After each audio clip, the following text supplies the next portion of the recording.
રાજ્યમાં વરસાદને લઈ હાલ આ સ્થિતિ છે।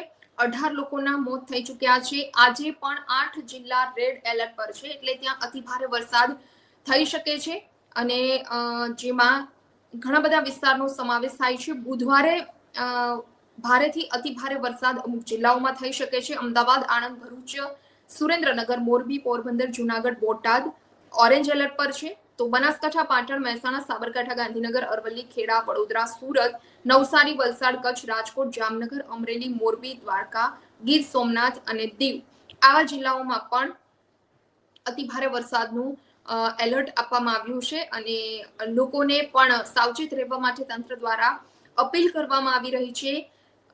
ગઈકાલે પણ ઘણી બધી જગ્યાએ સારો એવો વરસાદ વરસ્યો છે। એટલે વાત કરવામાં આવે તો મંગળવારે બરવાળા, સાયલા, બોટાદ, મૂળી, જોડિયા, થાનગઢ, ઉમરાળા, વલભીપુર, ચોડા અને રાણપુર